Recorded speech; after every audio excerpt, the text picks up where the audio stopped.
வணக்கம். நான் படித்து ரசித்த கதையை நீங்களும் படித்து கேட்டு மகிழுங்கள். கதை பிடித்திருந்தால் அனைவருக்கும் பகிருங்கள்.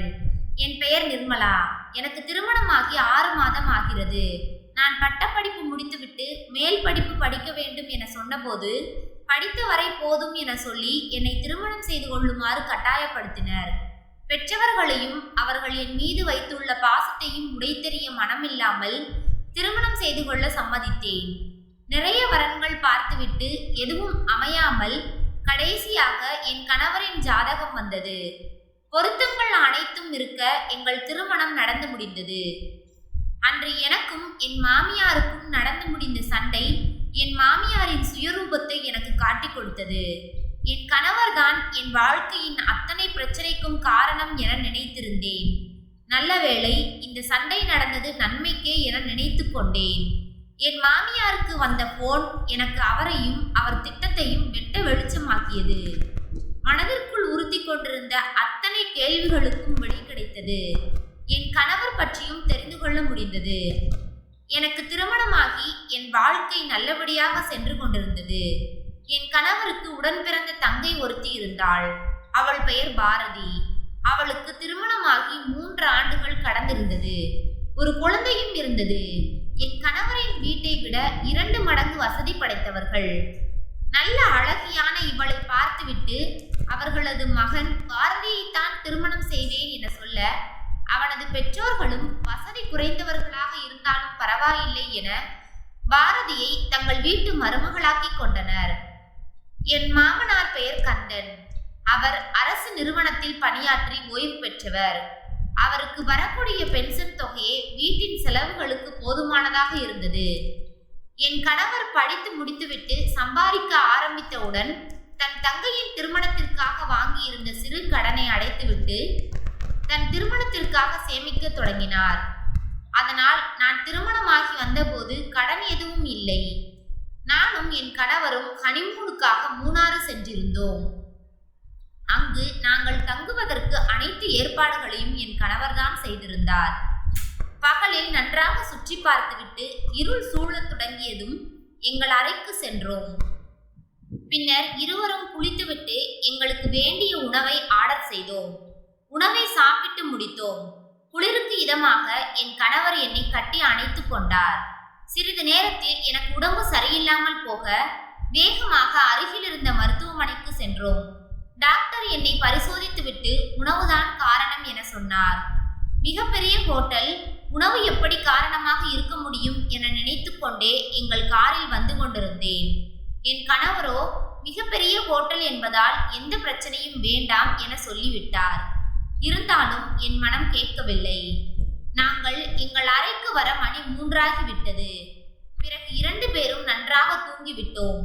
காலையில் என் கணவர் நன்றாக தூங்கிக் கொண்டிருக்க நான் கீழே சென்று உணவு கெட்டு போயிருந்ததை பற்றி கேட்டேன். அவர்களோ இந்த ஹோட்டலில் 78 பேர் தங்கியுள்ளனர், யாருக்கும் இல்லாமல் உங்களுக்கு மட்டும் உடல்நிலை சரியில்லாமல் போக வாய்ப்பில்லையே, பிறகு எப்படி என பதில் கேள்வி கேட்க எதுவும் பேச முடியாமல் என் அறைக்கு வந்துவிட்டேன். அப்போது என் கணவர் மீது வந்த சந்தேகம் எனக்கு இப்போதுதான் தீர்ந்தது. என் மாமனார் இருந்தவரை எனக்கு எந்த பிரச்சனையும் இல்லை. அவருக்கு திடீரென்று உடல்நிலை சரியில்லாமல் போக மருத்துவமனைக்கு கொண்டு சென்றோம். உயிர் பிழைத்ததே பெரிய விஷயமாகிவிட்டது. உடல்நிலை ஓரளவு தேறி வீட்டில் ஒரே அறையில் முடங்கிவிட்டார். பெரிதாக வெளியே செல்வதே கிடையாது. அப்படியே செல்ல வேண்டும் என்றாலும் யாராவது உதவியாக அவருடன் செல்ல வேண்டும். கொஞ்ச நாள் கவலையாக இருந்த என் மாமியார் அவர் உயிருக்கு எந்த ஆபத்தும் இல்லை என்றவுடன் நிம்மதியாக நடமாடத் தொடங்கினார். அன்று என் கணவர் மாலை வீட்டிற்கு வந்தவுடன் அவருக்கு காஃபி கொடுத்துவிட்டு கிச்சனில் சமையல் வேலைகளை பார்த்து கொண்டிருந்தேன். இரவு சாப்பாடு எடுத்து வைத்துவிட்டு என் கணவரை சாப்பிட கூப்பிட எங்களது அறைக்கு சென்றேன். அங்கு என் கணவர் என்னுடைய மொபைலை எடுத்து பார்த்து கொண்டிருந்தார். நான் வருவதை பார்த்தவுடன் வேகமாக மொபைலை மறைத்து வைத்துவிட்டு எழுந்து சாப்பிடுவதற்காக வந்தார். அவர் மறைத்ததை நான் பார்த்துவிட்டேன் என்பதை அவர் கவனிக்கவில்லை. என் கணவர் என் மீது சந்தேகப்படுகிறார் என நினைக்கும் போது அழுகையாக வந்தது. சந்தேகப்படுபவனோடு மட்டும் வாழவே முடியாது என முடிவெடுத்தேன். இருந்தாலும் உடனே அங்கிருந்து என் அம்மா வீட்டிற்கு செல்ல மனமில்லை. அதன் பிறகு ஒரு வாரம் கழித்து என் கல்லூரி தோழி ஒருத்தி திடீரென எனக்கு போன் செய்திட, ரொம்ப நாட்களுக்கு பிறகு அவளுடன் பேசும் ஆர்வத்தில் என் கணவர் வந்ததை கவனிக்காமல் என் அறையில் உட்கார்ந்து பேசிக் கொண்டிருந்தேன். என் கணவர் காஃபி குடித்துவிட்டு அறைக்குள் வந்தார். அவர் வந்தவுடன் நான் மணியை பார்த்தேன். அவர் எப்போதும் அலுவலகம் விட்டு வரும் நேரம் தாண்டி 20 நிமிடங்களுக்கு மேலாகி இருந்தது. நான் பதறிப்போய் அவருக்கு காஃபி போட்டு கொடுக்க வேண்டுமே என்று தோன்ற, என் தோழியிடம் பிறகு பேசுவதாக சொல்லிவிட்டு எழுந்து காஃபி போடவா என்றேன். அவரோ நான் சொன்னதை எதையும் காதில் வாங்கிக் கொள்ளாமல், எவங்கிட்ட பேசிக்கிட்டு இருந்த என்றார். அந்த வார்த்தைகள் தந்த வலியை விவரிக்க வார்த்தைகளே இல்லை. இவன் மட்டுமே என் உலகம் என அனைத்தையும் விட்டுவிட்டு வந்த என்னால் அதை தாங்கிக் கொள்ள முடியவில்லை. நான் பதில் பேசுவதற்குள் என் கையில் இருந்த போனை பிடுங்க முயற்சித்தார். என்னிடம் எந்த தவறும் இல்லை என்றாலும் அவர் நடந்து கொண்டதை ஏற்றுக்கொள்ள முடியவில்லை என்பதால் வேகமாக கையை இழுத்து கொண்டு போனை மறுகைக்கு மாற்றி அவரை தள்ளிவிட்டேன். தடுமாறிய வேகத்தில் என்னை நோக்கி வந்து என் கன்னத்தில் ஓங்கி அறைந்தார். அலறிக்கொண்டு கீழே விழுந்தேன். எழுந்திருக்க முடியாமல் நான் கீழே கிடக்க அவர் அங்கிருந்து சென்று விட்டார். அதன் பிறகு ஒரு நாள் எங்கள் வீட்டிற்கு என் கணவர் வீட்டு சொந்தத்தில் இருந்து உறவினர்கள் அவர்கள் வீட்டில் நடைபெற உள்ள திருமணம் ஒன்றிற்கு பத்திரிகை வைப்பதற்காக வந்தனர். கொஞ்ச நேரம் இருந்து பேசிவிட்டு பத்திரிகை வைத்துவிட்டு சென்றனர். அவர்கள் போன பிறகு என் மாமியார் என்னிடம் பேச ஆரம்பித்தார். ஏமா, உனக்கு வீட்டுக்கு வர்றவங்க கிட்ட அன்பா பேச தெரியாதா? நீ பாட்டுக்கு மூஞ்சியை தூக்கி வச்சுக்கிட்டு இருக்க. அவங்க என்ன நினைப்பாங்கன்னு யோசிச்சு பாத்தியா என்றார். ஆனால் என் மாமியார் சொன்னது போல் எதுவும் நடக்கவில்லை. நான் அவர்களிடம் சிரித்து சிரித்து பேசி வழி அனுப்பினேன். என் மாமியார் தொடர்ந்து பேசிக்கொண்டே போக அதற்கு மேல் என்னால் பொறுமையாக இருக்க முடியவில்லை. நீங்க பைத்தியமா? இல்ல இது எல்லாமே நாடகமா? எனக்கு இன்னைக்கு தான் ஒண்ணு தெரிஞ்சது. நடக்காத ஒன்ன நடந்த மாதிரி என்னமா நாடகம் போடுறீங்க? அத்தை, நீங்க சூப்பர் ஆக்டர் தான் போங்க என்று கத்தினேன். வாய் கொழுப்புல எப்படியெல்லாம் பேசுற? எல்லாம் அவன் கொடுக்கிற இடம்தான் காரணம் என கத்திக்கொண்டே இருந்தார் என் மாமியார். அவர் பேச்சை அதற்கு மேல் என்னால் பொறுக்க முடியவில்லை. என் கணவரும் எப்படியும் இவர் சொல்வதை கேட்டுதான் நடப்பார் என யோசித்துவிட்டு இனிமேலும் இந்த வீட்டில் இருக்கக்கூடாது என முடிவெடுத்தேன். எங்கள் அறையிலேயே படுத்திருக்க என் மாமியார் என்னை வசைப்பாடும் சத்தம் மட்டும் கேட்டுக்கொண்டே இருந்தது. அப்படியே கண்ணசந்தேன். ஏதோ சத்தம் கேட்க திடுக்கிட்டு எழுந்தேன். என் மாமியாரின் போன் அடித்துக் கொண்டிருந்தது. அவர் வீட்டில் இருப்பது போல் தெரியவில்லை. பக்கத்து வீட்டிற்கு போயிருப்பார் என நினைத்து கொண்டு போனை எடுக்கவில்லை. போன் மறுபடியும் அடித்தது. யார் என பார்க்கலாம் என நினைத்து போனை எடுக்க என் கணவரின் தங்கை பாரதி. பாரதி தானே என்று நான் போனை எடுத்து ஹலோ என்பதற்குள் வேகமாக பேச ஆரம்பித்தாள். அம்மா, உன் மருமகளை வீட்டுல வச்சு பூஜை பண்ணிக்கிட்டு இருக்கியா? இன்னும் அவளை வீட்டை விட்டு வெளியே அனுப்ப முடியல? அண்ணன் தான் நீ சொல்றதெல்லாம் கேட்கும் தானே? அப்புறம் என்ன? இங்க என் கணவரோட தங்கச்சிக்கு, அதான் நீலவேணிக்கு 2ஆம் திருமணத்திற்கு மாப்பிள்ளை பார்க்க ஆரம்பிச்சுட்டாங்க. கணவர் இருந்து 4 மாசம்தான் ஆகுது. என்னமோ ஜாதகத்துல உடனே பண்ணணும்னு சொல்றாங்கன்னு மாப்பிள்ளை பாக்குறாங்க. நீ வேகமா நிர்மலாவை அண்ணன் கிட்ட இருந்து பிரிக்கிற வேலையை பாரு என்றவள் யாரோ வருகிறார்கள் என்று சொல்லி வேகமாக போனை வைத்து விட்டாள். பாரதி போனை வைத்தவுடன் நிர்மலா யோசிக்க தொடங்கினாள். எனக்கும் என் கணவருக்கும் எப்போது சண்டை வந்தாலும் என் மாமியார் அந்த பக்கமே வந்ததில்லை. என் கணவர் என்னை அடித்துவிட்டு இருவரும் கத்தி சண்டையிட்ட போது கூட என் மாமியார் என்ன பிரச்சனை என்று என்னிடம் வந்து எதுவும் கேட்கவில்லை. என் கணவரிடமாவது ஏதாவது கேட்கிறாரா என பார்த்தேன். அவரிடமும் எதுவும் கேட்பது போல் தெரியவில்லை. எதற்காக இவ்வாறு நடந்து கொள்கிறார்கள் என தெரியாமல் குழம்பினேன். என் வாழ்க்கையில் நடக்கும் பிரச்சனைகள் அனைத்திற்கும் மாமியார் தான் காரணமாக இருப்பாரோ என யோசித்தேன். என் சந்தேகம் முழுவதும் என்னிடம் அன்பாகவும் பாசமாகவும் நடந்து கொள்ளும் என் மாமியார் மீது திரும்பியது. இன்று அனைத்தையும் நினைத்து பார்க்கும்போது அழுகையாக வந்தது. அன்று நடந்த சண்டைக்கு பிறகு என் கணவர் என்னை அடித்ததால் நான் என் கணவரிடம் பேசுவதே கிடையாது. ஆனால் அவரோ வழிய வந்து பேசினார். என் மீது எந்த கோபமும் இல்லாதவர் போல் நடந்து கொண்டார். என் கணவர் நான் சொன்னாலும் கேட்டுக்கொள்வார் என தோன்றியது. அவர் நடவடிக்கைகளை புரிந்து கொள்ள வேண்டும் என்று அவரை கவனிக்க ஆரம்பித்தேன். அவரை என் வழிக்கு கொண்டு வர முடியும் என எனக்கு தோன்றியது. என் மாமியாரின் தூண்டுதலில் அவர் என் மீது கோபப்பட்டாலும் அவரை சாந்தமாக பேசி எந்த சண்டையும் இல்லாமல் மாற்றினேன். வாழ்க்கை அழகாக மாறத் தொடங்கியது. என் மாமியாருக்கு தக்க பாடம் புகட்ட வேண்டும் என்ற எண்ணம் எதுவுமே எனக்கு வரவில்லை. என் கணவரோடு நிம்மதியான வாழ்க்கையையே வாழ விரும்பினேன். ஆனால் என் மாமியார் அதற்கு இடைஞ்சலாக இருப்பார் என்பதால் தனி குடித்தனம் சென்று விடலாம் என்று முடிவு செய்தேன். ஆனால் மிகப்பெரிய சதி ஒன்றை அரங்கேற்றினார் என் மாமியார்.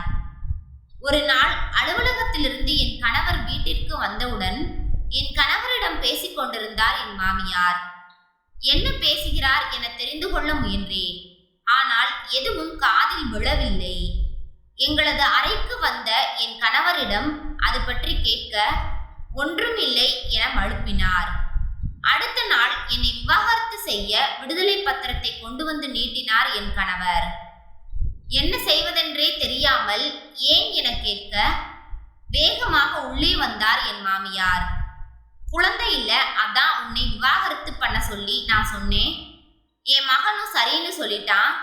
நீ என் மகனுக்கு பொருத்தமானவளும் கிடையாது, ஒழுக்கமும் கிடையாது, கண்டவன் கிட்ட பேசுற என அடுக்கடுக்காக வார்த்தைகளை கொட்டினார் என் மாமியார். என் கணவர் முன்னால் அவரிடம் சண்டை போட்டால் அது என் மீதே கூட வெறுப்பாக மாறலாம் என்பதால் பேசாமல் அமைதியாக நின்று கொண்டிருந்தேன். கொஞ்ச நேரம் கத்திவிட்டு என் மாமியார் வெளியே சென்றவுடன் பொறுமையாக என் கணவரிடம் பேச ஆரம்பித்தேன்.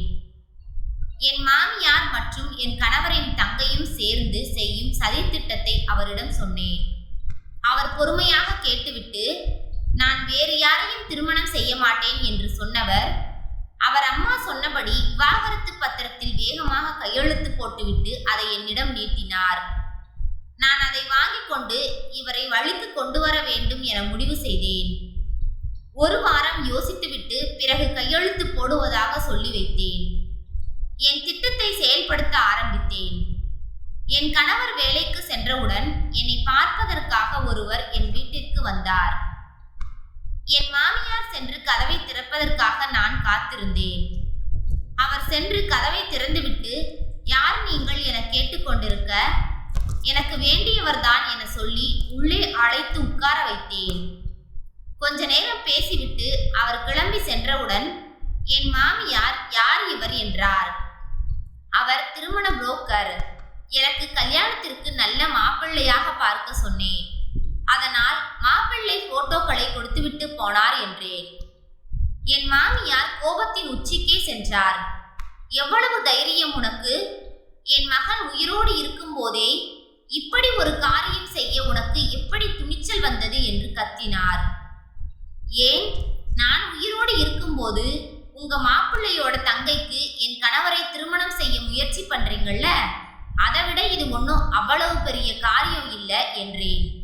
நான் சொன்னதை கேட்டு அதிர்ச்சி அடைந்தவர் அப்படியெல்லாம் ஒன்றும் இல்லை என சொல்லிவிட்டு நீயாச்சு உன் புருஷனாச்சு எக்கேடோ கெட்டு போங்க என கத்திவிட்டு அவரது அறைக்குள் சென்று ஒளிந்து கொண்டார். கோபம் குறையாத நான் அதே வேகத்தோடு என் கணவரின் வருகைக்காக காத்திருந்தேன். அவர் வந்து வழக்கம் போல் சாப்பிட்டு முடித்துவிட்டு அறைக்கு வந்தார். அவருக்காக காத்திருந்த நான் அவரிடம் 4 மாப்பிள்ளை போட்டோக்களை கொடுத்து இதுல யார் நல்லா இருக்கான்னு சொல்லுங்க என்றேன். ஏன் எதற்கு என எதுவும் கேட்காமல் 4 போட்டோக்களில் ஒன்றை காட்டி இந்த பையன் நல்லா இருக்கான் என்றார். அவருக்கு நன்றி சொல்லிவிட்டு நான் என் வேலைகளை பார்க்க சிறு யோசனைக்கு பிறகு என் கணவர் இந்த போட்டோ எதுக்கு, யார் இவங்க என்றார். என்னை கல்யாணம் பண்ணிக்க மாப்பிள்ளை பார்க்க சொல்லி இருந்தேன். மாப்பிள்ளைங்க போட்டோவை புரோக்கர் வந்து கொடுத்துட்டு போனாரு என்று கூறினேன். என்ன சொல்வது என்று தெரியாமல் என்னையே அவர் பார்த்து கொண்டிருக்க நீங்க சொன்ன மாப்பிள்ளை ஓகே தான், அவரையே பேசி முடிக்க சொல்லிடுறேன் என்றேன். கோபத்தில் சிவந்தது அவரது முகம். நான் அவரிடமிருந்து வாங்கி உள்ளே வைத்திருந்த விடுதலை பத்திரத்தை எடுத்துக்கொண்டு வேகமாக சென்றவர் அவர் அம்மாவிடம் சென்றார். நான் எழுந்து சென்று கதவருகே நின்று கொண்டு பார்த்தேன். பத்திரத்தை கிழித்து அம்மாவின் கையில் கொடுத்தார். இன்னைக்கும் என்னைக்கும் நிர்மலா தான் என் மனைவி. என்னோட வாழ்க்கையை அழிக்கிற முடிவை எடுக்க வைக்கிற நீ, உன்னை நம்பி நீ சொன்னதுதான் வேத வாக்குன்னு இருந்த எனக்கு நல்ல பாடம் கத்து கொடுத்துட்ட. விட்டா அவளுக்கு நீயே இன்னொரு மாப்பிள்ளையை பார்த்து கல்யாணம் பண்ணி வைப்ப போல என்று அவரது அம்மாவிடம் கத்திவிட்டு அறைக்குள் வந்தார். என் கையில் இருந்த 4 போட்டோவையும் பிடுங்கி கிழித்து போட்டார். நீ சொல்றதுதான் சரியா இருக்கும். நமக்கு கல்யாணம் ஆகி 6 மாதம் தான் ஆகுது. குழந்தை இல்லைன்னு சொல்லி விவாகரத்து கேட்டது தப்புதான். உனக்கு வேணும்னா சொல்லு, நான் விவாகரத்து கொடுக்கிறேன். நீ பார்த்த மாப்பிள்ளையை கல்யாணம் பண்ணிக்க என்றார்.